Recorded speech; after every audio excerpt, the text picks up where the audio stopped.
আসসালামু আলাইকুম। আজকে আমরা শিখব মেহনতি আমার পেশা সম্পর্কে। আজকে আমাদের ৭ম নাম্বার পাঠ। চলো শুরু করি। আদ-দারসু সাবিউ ৭ম নাম্বার পাঠ। মেহনতি আমার পেশা। আসসালামু আলাইকুম। ওয়া আলাইকুম আসসালাম। আনা তালিবাতুন আমি একজন ছাত্রী। আনা তালিবাতুন আমি একজন ছাত্রী। মা মেহনাতুকা তোমার পেশা কি? মা মেহনাতুকা তোমার পেশা কি? আনা তালিবাতুন আইজন আমিও একজন ছাত্রী। আনা তালিবাতুন আইজন আমিও একজন ছাত্রী। মা মেহনাতু আবিকা তোমার বাবার পেশা কি? আবি তবিবুন আমার বাবা একজন ডাক্তার।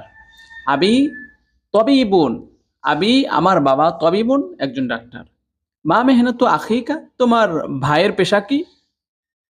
হুয়া মুহান্দিসুন সে একজন ইঞ্জিনিয়ার। মা সালামাতি মা সালামাতি শুভ বিদায়। মা সালামাতি অর্থ কি? শুভ বিদায়। ধন্যবাদ সবাইকে।